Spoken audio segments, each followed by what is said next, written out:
You blew it with me, Karen.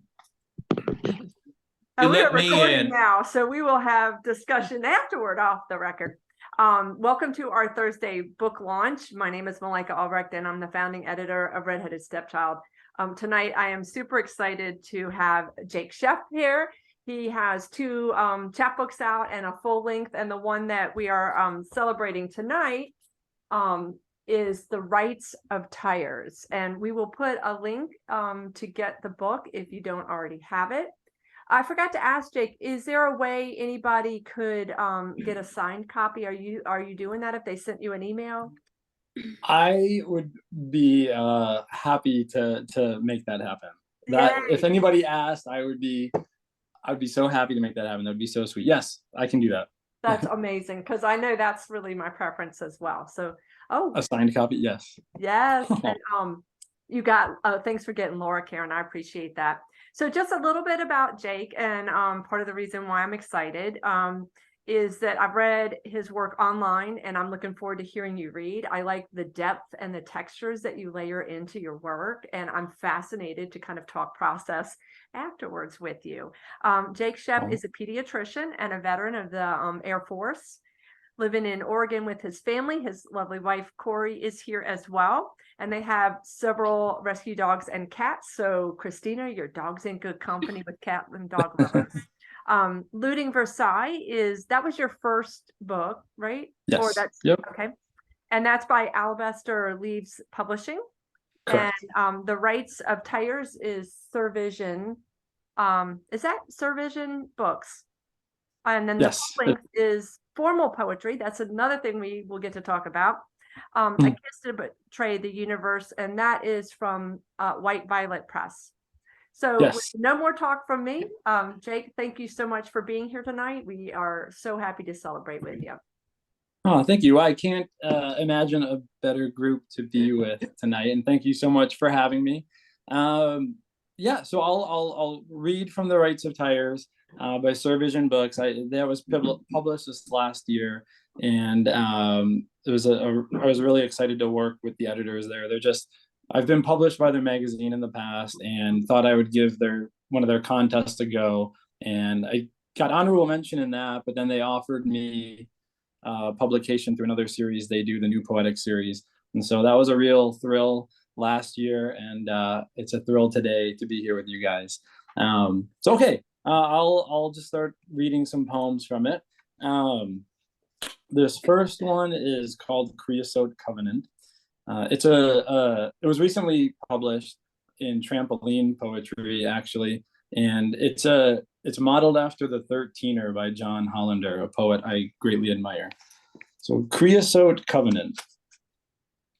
The fire truck is not the frotourism dismantled by parents to replicate on a rhizome and blues disc, is not the satellite of Seattle's intended, nor a combination of gruesome celerity and menarche without monocle or manacle, but the implements are in place to rectify whatever, like some incorrect celery, comes our way. None of this is writ on the to-do list of my cat or any other legitimately enzymatic grown-up. It isn't carved like some accusation in a heart with an arrow on some sturgeon or fur. But whenever my wife's unheralded look of "you turn on me, you turn me on" appears, it dwarfs all fires. So the next one I'll read was inspired by the Book of Exeter Riddles.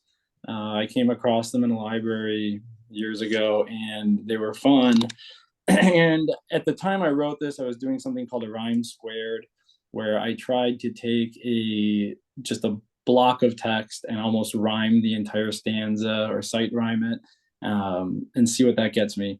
And so this is called Exeter Riddles, but not Exeter EXETER, but EXITER. So Exeter Riddles. 3. I place my emphasis on penetrating matters. Desiderata, as the personal errata, satiates my savagery, and I its. Cynical, Meticulous, the mapless man in white officiates my yaw, these graceless arabesques, into and through internalized familiar song and dance, the names and reproductions of delights, etc.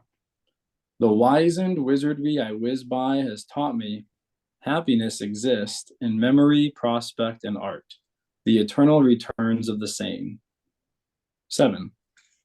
I fenestrate placental and omphalic matters, the personality's deciduous, erotic eye that salvages and satirizes shit, mellifluous and clinical as maples that officiate my yawns. The man in black retraces introductions, so familiar change, externalized by chance, becomes an airy bisque. The shame of that electrical reduction is ecstatic. A weaselly and whistled wisdom has caught me Chaplinesque, resisting memory's respect for art as the eternal's refurnishing flame. Answers. 3. Scholars debate the answer to this riddle. A number have argued convincingly for a bullet to the brain, while a not insignificant opposition has done likewise for a poem. 7. See above.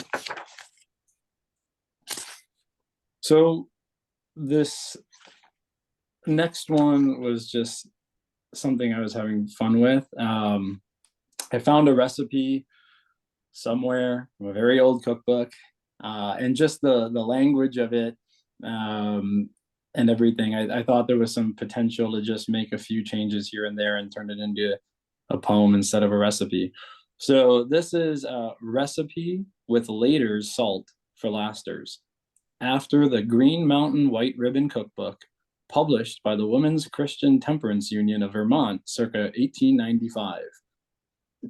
Flake the salmon into rather fine endearments, sprinkling into it a tiny pitch of trouble, arrange it in a bowl garnished with latter-day empiricism, and pour over it a dressing made of followers as follows: 1 teaspoon of mustard aggression, 4 teaspoons of pepper, 1 teaspoon of disputation, a pinch of salty promises and cheeks to grow an inch.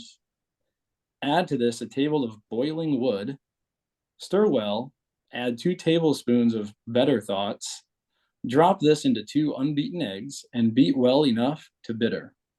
Put over the fire, adding 3/4 of a cup of creamy constancy and 1/2 cup of vinegar, stirring evenly to prevent cuddling or murder until thick like cream. And then I just thought the way they wrote things back then was kind of fun. You can see I wrote like Thomas Brothers, George and Joseph. But anyway, that was kind of fun there. Let's see. So this is another rhyme squared. When I was growing up, my dad would always play oldies in the car, and so I am a big fan of classic rock, and I especially love Bob Dylan. And so this is based on the story that Bob Dylan wrote a song 4th Time Around as a response to Lennon's Norwegian Wood. And so I kind of take some of the lyrics from that and put it into this rhyme square. And I think I had just seen Rebel Without a Cause for the first time. So this is called In Warning Shot Attire, a Game of Chicken, based on the 1965-66 rivalry between Bob Dylan and John Lennon. Opens with a quote: "My tea party is the peril, and this peril is very, very ordinary. Judy, played by Natalie Wood in Rebel Without a Cause." That's a made-up quote.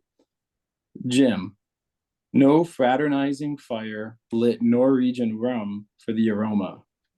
No gallant wine or thunderbolt to break your eye, or should I say, the bird that flew from it was sent to hum by tautologically. That shit cray. Admiring a Gorky print, like protein for your grand mall on stage, is fine and dandy. No boo-boo, no crawl. But intercepting fairies to submit them to a man's laughter is no keener crutch than bloody baths or rugs that bite a burning chair. Buzz. Ha! Your fellowship forgets Jamaican gum with dirt in it. Your wooden armor brokered years more like a trident, or should I say, the bird that flew from a teleological point of view than a drum batshit crazy. A Porky's film admixture, more protean than grandma's wheelchair or a dandelion's drawer full of bubos. No introspective furloughs manumit you from that suit of manslaughter Catherine Keener called cute. That bloody bed of plugs that worked you like a shoe-in curfew. All right. So I'll skip a couple more of those rhymes squared and do something that was inspired by a poem of James Merrill's. I love James Merrill. And every time I see Merrill Lynch, I'm like, I need to read James Merrill again.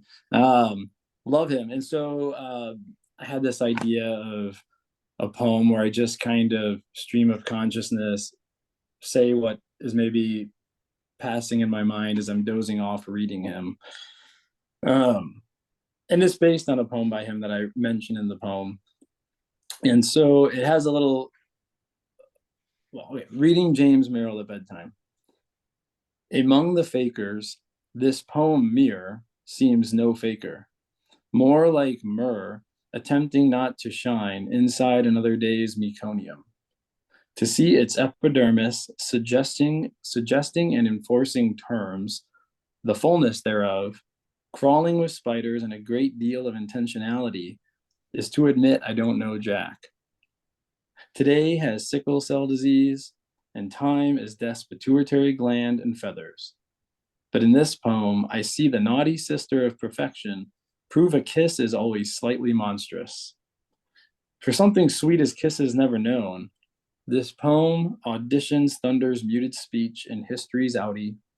One or two standard deviations above Jerusalem, it rides and rustles. The hour women are getting late breaks into my house. It's one heck of a hypothesis. This poem's come over to my Overton window as nightmares break into blossom. Unlike Hecuba, this poem never seems less ridiculous than when it speaks from a place where nothing's temporary. Not that slutty city life. So far, its capital is death, where anger loves cartoons and grief, not conquering or conquered, is more like love's protagonist. Commercial waterways, removal of from depth perception seems, by day reflects how dreaming darkens this poem and the door like my father before me. From such dissolution, much is solved. My daughter, my revolver. Agitated distances coming to fruition in the skies above Astoria. Big fish starring in the summers of summers just war. At first blush, this poem portrays an ass, expounding with the always healthy sounds of independence. Don't it? Meanwhile, the donut of the mind, rolling through this poem and uphill to Philadelphia, as if to feed whatever marmots methought I heard in the wind's revolting rhetoric, suspects it tastes of truth and method. All right. This one's kind of fun. It's, I tried to do an abecedarian with the letters at the back of the line instead of the traditional front, because I never like to do things the normal way. So this is called sending the alphabet to the back of the line. Childhood is plural for away. China's clay soldiers are shooting you with BBs. Childhood is 1536 and King Henry's clemency. The death bird whistling a Baltic melody. Childhood is memory's monstrosity that thrives because it is deaf. Oedipus Rex disdained the moon at its apogee, appealed daily to his legislature, outlawed being anything but new. My eye sockets bleed in moonlight, soak my PJs because I can see again as a child, okay? What John Smith sought was the rattlesnake's fontanelle, 1608.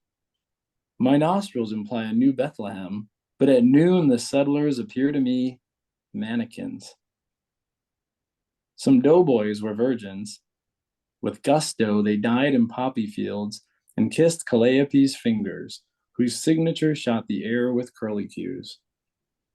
Aquinas denied his cicatrix, as did Balthazar, to credit father's brand with our success. The end of childhood is the rainbow's unity of hostile, verisimilar illusions.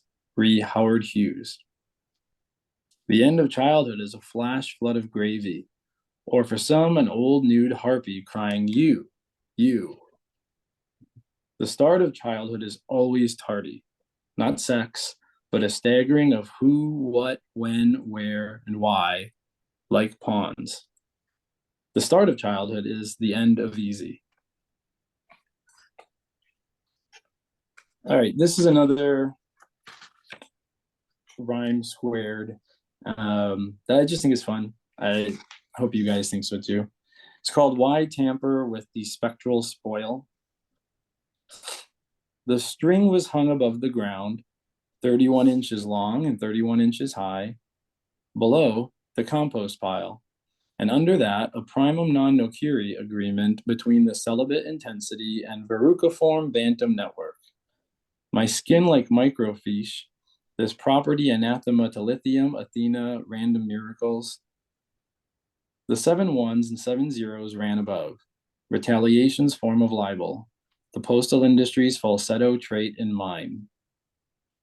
The ground's gung-ho astringent, like a 13, cinches the quotidian by its 1 in 30 piles of shortened curlies. And under, nociceptors. Agriculture's double-ply phenomena in tandem with celebrity intestines. The skein of net worth cruciform. The micro cliche improperly ties Lythrum to the enemy, the anthem in the killer mirror's ransom. The 7 ones and 7 zeros farm retaliation. Run aground these billied dew encrusted minds of tried and true. So next, I want to make sure I don't go over. Okay, okay. You're doing great. Keep going. We're all so happy. Oh, thank you. Okay, I Until you have a see the few more chat I really section. wanted to do. Okay, I have a few more then I think would be an appropriate way to end. Okay, so this one I believe I took a rejection I got and I was feeling kind of saucy. So I played with it like that recipe. Dear mid-November blues in early April, thank you for sending us your odor. We appreciate disgust and disgust the chance to read it. Unfortunately, the piece isn't wooded, nor the doorway wooed. We hope the years are yours and there be 3, but elsewhere. Please note that we are currently accepting submissions for our Bottles of What Love Cannot Forgive with solider guest judges. You can send Limitless Soldiers. Thanks again for your mild-mannered battles. Sincerely, the ungentle unguent. This next one, I just got a reminder on Facebook about a trip I took with a friend to Mexico several years ago. And this was a prose poem I wrote while I was there, enjoying myself. And I speak Spanish passably, and I wrote a little haiku at the end in Spanish, haiku type thing. And so this is called an apoplectic paean to San Miguel de Allende. A city's love is broken purity. The purest love destroys itself, available to all. A conch of piety compels the candy to be sweeter. By necessity, archangels travel more like man than sunlight here. Time much more like seeds. Elotes erase tear, truce groomsmen. Church bells pillage conflict, their hemp. Domingo and Lunes hold hands before the Museo Historico, an oceanic triumph. Then shopped for chiffon reassurance. The green flapping of white wings caught the clouds' attention as they drifted underneath a convent.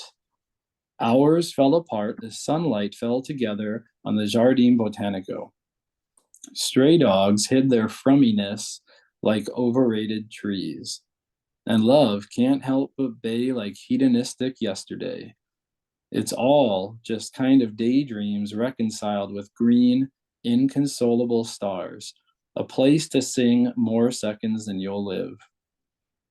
The blocks are a slideshow of cobblestone chords and pastel melodies. A scoffer envies all it has to offer, the epitome of chapters. La primavera trepa los árboles con las manos sangrando. Mi amor espera en la hora verde.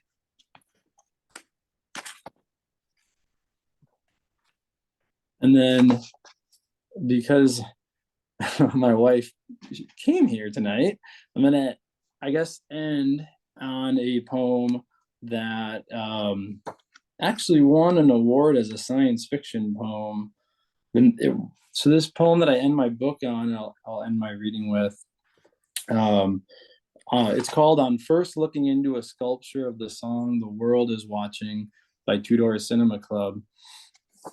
It won the 2017 Science Fiction Poetry Award, and I dedicated it to my wife. So this is "On First Looking into a Sculpture of the Song the World is Watching" by Two Doors Cinema Club, for Corey.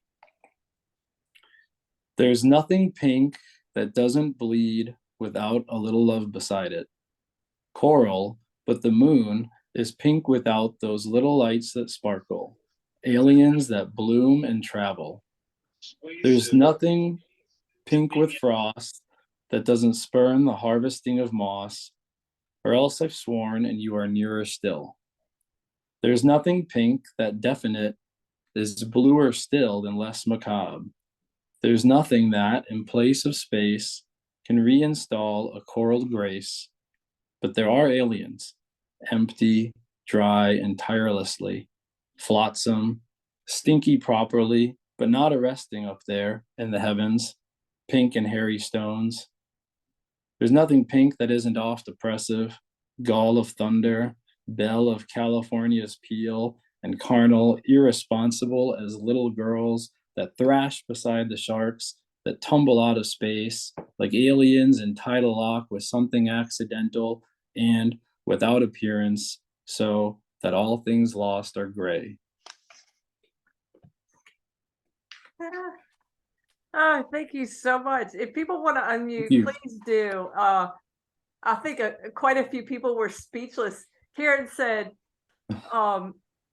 you said, I was laughing too hard to even be able to type something with the rejection poem. Is that what you, and you said your cheeks hurt? Yeah. So good. Yeah, my face is killing me. I've been laughing and oh my gosh. Oh, yeah. What a treat. Oh, thank you. Yeah. Oh my goodness. So I as like beforehand, I had this idea of, Jake, a lot of the poetry I've read was kind of like this amazing mix of formalist, surrealist with a side of humor. And I think, how are you pulling this off? It was fabulous to hear hear one poem after the next and really feel those waves kind of crashing in, and the kind of awe you get when somebody writes like that. And I'm sure, I know I have questions. I know I have questions with, the rhyme square and you have such skill. And I thought something funny as you were reading. I was like, poetry's hard enough, but it's like you go the extra length to challenge yourself. And I think, well, oh my gosh, why? But it's fabulous. I'm glad you do, because then we have a poem that is so well crafted and has so many different layers. And I'm pretty sure if you read the same poem again, I would get a whole nother wave of things from it. And I'm pretty sure we need that rejection poem on t-shirts. Yeah. Posters, maybe. I guess I don't really have no, I do. So, what is it about the forms that you find for you as a writer that's appealing, and what do you, what brought you to that? So I'll try to articulate. I like doing a formal poem because it's not just me writing, but the form is kind of helping. It invites in an invisible guest, I would say. Okay. Okay. Because I might go to the page and want to do something, but the form might demand something else, and we might compromise, or the form might give me something unexpected. I think that it might be a little bit too easy, but I think an analogy would be like a dance. I like it. If other people have questions, I didn't see any right away, so jump in. Y'all know that. Jump in and ask away. What is your process when you're writing? Oh, thanks. So because of my medical career, I tend to have to carve out some time every week to do it. And I usually during the week will get ideas, jot them down in a notebook or my phone.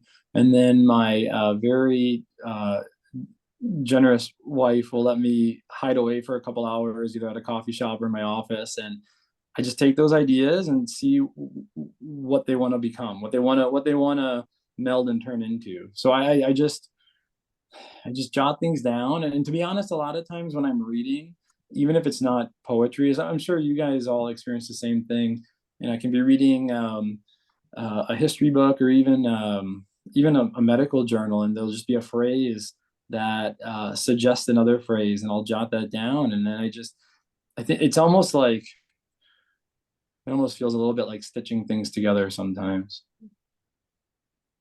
Yeah. The women's temperance cookbook would be one of those reading adventures. I love that. Thanks. Hey, I was Jake. trying to think of where I came across that, but it just had this like little antique charm to it, and I was like, I can probably have some fun with that. Yeah, it's a weird mix sometimes of reverence for words. Like I get this real sense of almost like the words have something special about them, but that also kind of an irreverence, a humor that comes in that I really enjoy. Oh, thank you. Yeah. Jake, you disproved the incorrect analysis, the creativity and science are a mixture that doesn't go together. And oh, by the way, I have it on good authority that Dylan was a big Packers fan. I don't know, he's from Minnesota. It's kind of a Busted you. stretch. Yeah, that's right. Yes, but no, thank you. Yeah, no, I think a lot of Enjoyed your times- work. Oh, thank you. Who's speaking? I don't know who's. I'm Giulio Magrini. March for Our Lives. Oh, But it was your work tonight was a big discovery for me. So I want to thank not only you but Malika for bringing you to Northern Carolina. But I'm in Pittsburgh, Pennsylvania, by the way. oh, okay. Wow. Well, thank you for saying that. I really appreciate that. Yeah, no, I don't mention my poetry to most people unless it kind of comes up organically. And so a lot of times when I'm working in like a clinic setting, people are kind of surprised when I say that's what I do, and then they Google me or yeah. But yeah, I think it kind of is a good, and you'll know, I think it's a good escape from being too literal science minded sometimes. It's nice to kind of enter another kind of realm. You made it all delightful for us, Jake. Oh, thank you very much. Agreed. Jake, in terms of your secret poetry life via work, Wallace, there's a story about Wallace Stevens. He worked as an executive in an insurance company, and when he died, all the historians came in and wanted to go through the office, and everybody in his office said, "You mean Wally wrote poetry?" That's a true story, I think. Wow. I didn't, that's amazing. So you're kind of in the same boat there from what you said. Well, I love Wallace Stevens. I would love to imagine that happening at my clinic someday. But that's a great story. Wow. Hey, Jake, could you talk about how you put this book together? Were these poems all in your most recent book? Oh yeah, sure. No, Yeah. actually, that is a little bit how I did it with my first one. It was just kind of the recent things I'd written. So the publisher, SurVision, I was pretty familiar over the years with kind of what they like. I'd read them. I actually befriended the publishers there, and I'd had other friends publish there, and I kind of felt like I knew their taste. And so to be honest, in this instance, because I was submitting for a contest, I kind of picked and choose from what I'd written over the years that I thought they might like. Good strategy. Thanks. Actually, it was the first time I ever felt like I think this feels right. I think I have a good shot at this. Like, but to be honest, I was looking at it, Karen, and because I do tend to keep track of when things are written. I mean, a lot of this spans. I mean, a couple of them were written in the last couple of years, the last year, but I think the oldest ones go back to maybe 2016 or 15 even. So, Oh, cool. yeah. That's great. Do you have can you show us what the book looks like? I'm dying Yes. here. I'm so Oh, yeah. curious. Oh yeah. Oh, that's nice. Yeah, Yeah. it's really great. That's great. Thank Yeah. you. Yeah, one of the editors suggested this, and I thought it was the perfect cover art. I was very pleased. Yeah. Well, thanks. I think somebody else had a Jake. question. Donna, was it you? Well, and you know, I just picked up on sense of humor when you said it's a made up quote. Brilliant. I love it. Thanks. I wondered how many. Yeah, I imagined after I said it that a few people were like, "I don't remember that line." That's I what us wonder, poets can Jake. do. Uh-huh. This is Sheila Turnage, and Hi. Jake, I loved listening to your poetry. I love the playfulness of your poetry, and I loved, as Malika said earlier, the texture. You called it stitching together, and it felt more like quilts to me, like these wonderful little tableaus put together. Aw. And I wondered as I listened to you read, the craftsmanship is obvious. I wondered, once you have these little pieces that you pick up during the day and you have those 2 hours to put them together, how much do you rewrite? Once you're able to stitch one of these wonderful quilts together, how much do you rewrite these? Do some of them just kind of fall in your head? And Yeah. tell me about that. To be totally honest, I majority of the time by far am able to have it in its finished form the first time. And I think that's because I really began writing the end of med school and the start of residency, and those 2 hours were like all I was gonna get. But what I've learned to trust, because I'll pull it out and look at it after those 2 hours and see how it feels. And I've learned to trust that feeling that something's not quite right. And so sometimes I'll go back and tweak a line here or there. I don't finish everything in one sitting. If it's a longer piece, I'll come back and start adding more to it. But I don't, I read a lot of poets on craft, and I think I'm probably in the group that revises less than some. And I think it's just something that I was forced to do because when I began trying to write, I just didn't have a lot more time to do it. And so I'm generally able to get something I'm happy with in those 2 hours. But if something doesn't feel right, I trust that feeling and I play with it. And almost 100% of the time that feeling's been right. Thank you. Yeah. Thanks for the question. Does anybody else have a question or comment? Yeah, just feel free to jump in. And if not, we'll move to open mic. But first I want to say again, Jake, awesome. So glad you were able to join us. Yeah, thank you so much for having me. I was very excited to be here, and I'm so grateful for the turnout, and I really appreciate it. And I look forward to this open mic. I haven't done this for a while, so I'm very happy to be here. Oh yeah, you're going to enjoy this. We have such a great group. The open mic is always a pleasure too. We've been Aw. really lucky. Yeah.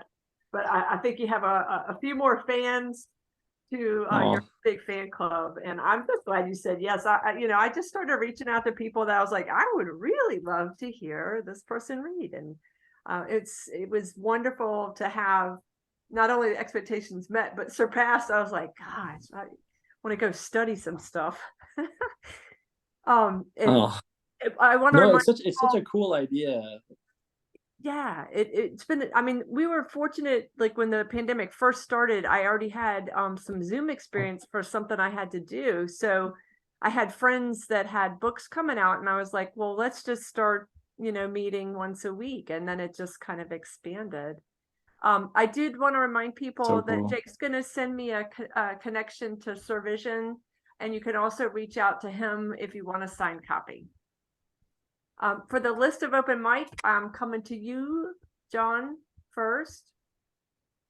And I will make you a spotlight. All righty. Well, there I am, all big and huge. Anyhow, I'm gonna read this poem. Asylum in the Lighthouse. We are rust, or maybe rustic. Our hands are searchlights, our lost bodies buoys, pulled and pulled. We fight the current to have space still separate our shadows between waves. And that's that poem. God, that is gorgeous, John. And of course, the usual, and that's that poem. I feel like my night wouldn't be complete if I didn't hear that. I really do. Christina, I am headed your way. Hi, I'm Christina. I'm going to be reading a poem from my new book that I'm working on. It's called Rock Bottom. Malika has contributed to that book, and it's a chapbook with nonfiction essays on addiction. So this is a poem called The Beginning. And this is about my boyfriend who I've been with for 23 years. You smelled of summer, fresh cut grass, campfire, a dash of woodland cologne at the base of your neck, where I nestled my lips. You were 23 to my 21. Red hair tipped eggshell white, khaki pants full of pockets, secrets we had not yet uncovered. You wore a blue work shirt, came to change the filters.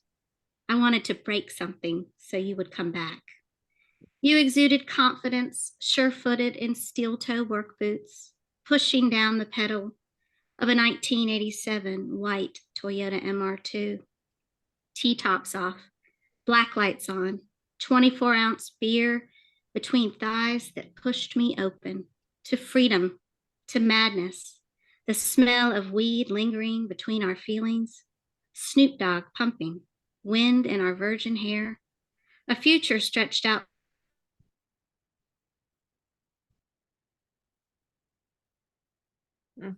Grabbed my hand and we rode into tomorrow. Thanks. Christina, that's Matt. I love it. I'm really glad that you're working on this collection. Yes, It's going to be great. I'm excited. Well, and I know it's an undertaking. I'm proud of you. Yes, thank you. Christy. Okay, I will read. I'm going to be reading off the screen tonight because my printer is not quite doing what I want it to do. I'll post a link to my collection, but I'm going to read something that's in a new project that I'm working on. Goody. This is called I Want to Dance Like God Has Moved in Me Before. If God is a man, let him look like McConaughey. Remind me of safe, loving spaces carved throughout my childhood. Still my mind against doubt, sown in the name of someone else's agenda. If God is a woman, she's already been perfectly cast as Alanis. Sit with me as I summon forgiveness and the audacity to paint what I need to feel. If God is a force of nature, let it be the restless wind that rolls through me, pushes me forward, battles the backward pull of regret. When the storm within me slows, let me catch my breath and maybe, for the first time, feel the earth under my feet. Thank you. Yes, thank you. Christy, holy smoke. Love it. Really, really, honey. Julio, coming your way. Make sure you unmute too. Yes, ma'am. They write about what you know. So this is about the aging process. And believe you me, it's personal. It's called When the Going to Die Blues transitions to the going to die anyway rag. They told you reached a certain age. Knowing better, a wizened nod from assembled onlookers growing from the stumps on the street corners. Their glared and cornered peripherals, noses pointed to the margins, tracking your regressions as you falter predictably, an exemplar to the dynamic of your evolution. Going through the motions, biding your time until the next big thing. But there is nothing on the horizon. No invitations were sent. No meetings are scheduled. And everything that must be done has been done or neglected. The question lingers in the air. What is the point and the purpose of you?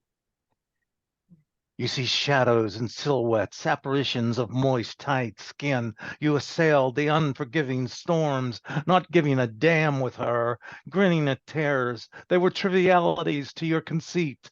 Vulnerability is your embraced ally. Smoke stifles your flagging memory, where the air no longer breezes but hushes. The memory pile unmercifully, too much to keep orderly, and the chaos and confusion festers and breeds well in an environment of cerebral clutter and noise, clanging and banging thoughtlessly inside your head. The cues are fouled and the memories demolished and cracked. The reality of the last beat of the measure of your life has begun. We begin our final tune for the evening, Going to Die Anyway Rag, a request by Julio Magrini. Julio, good smoke. I want to remind everybody, please be looking in the chat section after you read, because there's comments just flying up. And this is why I say we have a kick-ass open mic, because we do. Regina, coming towards you. All right. I didn't realize I was next. Okay, I'm going to preface this by saying I grew up in a missionary Baptist church. And so if you grew up in any kind of church, maybe 2 steps out of Catholic, you might connect with this. It's called Praise Song for the Praiser. She, with hands lifted high, eyes rolled to distant lands, feet above the floor, soul only satiated by holy flesh sacrifice of scream, tear, dance, run, slain in the spirit. Her suffering twisted into an ache so good she can hardly walk without it. She cannot let it go, so she carries it into the temple, lays it before the altar, and screams its name, pleading, "Take it from me, Lord." And somewhere in her spirit, she knows her God can hear it, and in this moment, she receives respite from her searing pain. With wretched longing, she believes harder, more desperately, that her ache taken will be fixed. But I cannot let it go. That her battering love has not been in vain, and that love will love her back, and in love will be her pillow, and unlove will trouble her no more. Creased face, pressed tight eyelids, contorted mouth, arms stretched wide, she beckons the spirit as a lover who will never leave her alone. No, never alone. She has walked dark roads and battled black thoughts while standing in pure sunlight. She praises unrelenting as she awaits the praise due to her from that which has imperiled every layer of her broken vessel. She has knocked back her unbelief, yet her harmonies will not come for her on the loathsome path she continues. Today I see her, as I see her every day, generation through generation, and I pray for her. Lord, anoint her. Lord, unjudge her, and give her tired, persistent wave a glorious song of praise. Oh, Regina. Yeah. People want to clap. Yeah, you can unmute and clap. I mean, we definitely, we can roll it like that. Yeah, yet again, I'm like, this open mic. Donna, I'm coming to you next. And Regina, make sure you check the chat sections. We were all lighting it up. Hi, Donna. Hey, I had been diagnosed with ovarian cancer back in 2010 with a very favorable diagnosis. Sometimes it pays to be a hypochondriac. And so this is a poem about these ongoing doctor's visits. When at the doctor's office, it helps to decide early on to surrender completely. Stroll into the room, hop on the vinyl table, say nice things about the unoriginal art. When asked how you're doing, wear your best red smile, say you're doing great. Fingers crossed, feet in the stirrups, and hope what you said comes true. Oh, Donna. I love that. Your best red smile too. Fabulous. Thanks. Yeah, it helps to decide early on to surrender completely. Yeah. Ron, I'm coming your way, and then I will be headed to Karen, and that's all I have. So if I missed you, let me know. Hey, Ron. Remember to Unmute. Am I unmuted now? You're good. Thank you. Okay. So I don't know. Some of you may have been involved in Jody Barnes' 14 Words for Love. Anybody here and know what I'm talking about? Yeah, Malika and Karen. But anyway, she 14-word poems. Every so often she would just call for people to write them, and so we wrote a whole bunch of 14-word poems, and I had like a billion of them, most of which were like pretty bad, just kind of spur of the moment thing. But I'm going to read a selection of the ones that I kind of liked over time. I haven't looked at them for years, so it's kind of fun to read through them again. So each one of these is 14 words long. They're a little bit like haikus, but not quite the same, but somewhat similar. Bamboo blossoms only as it dies. You come from love, not bamboo. Blossom now. Press your ear to the cold earth, the ice, the soft welling of spring. After her stroke, crooked mouth, he bends to her, shapes his lips to kiss. Cold orange ball lies lonely in the brown grass, waiting for the dog inside. She hates music, animals, children. What happened to the little dancing girl in taffeta? Love, sometimes broken glass, sometimes summer grass. Sometimes, do you feel it? Bubble wrap. Santa's on a bender. Mrs. Claus is pissed. She wasn't on his naughty list. That's it. Oh, Ron, fabulous. Oh, good stuff. Yeah, sometimes can you feel it, bubble wrap? Yeah, that was fabulous. I'm headed your way, Karen. Okie doke. So this is a poem I wrote about this time last year. Yeah, it's Postcard to Self about postcards. Dear self, what about all of this? Be cognizant. The amount of space you have for anything is limited. What speaks to you may not speak to someone else in the same way. What you send out may not be received as intended. Remember that Valentine postcard you received 12 years after it was sent? Sometimes you don't know what's happening along the way. A postcard can be a metaphor for so many things. You should always try to sign a postcard with love. Love yourself. P.S. If signing a postcard with love doesn't feel right, you should hold on to that and think about it for a while. P.P.S. Sometimes a postcard is just a postcard. I have to say this.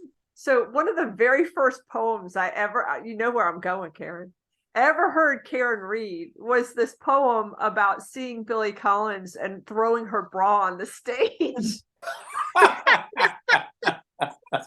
Rolling in the audience. I had to come up to you and go, what the hell? Please send that to him and write it on a really big bra. I'm happy. Such a good poem.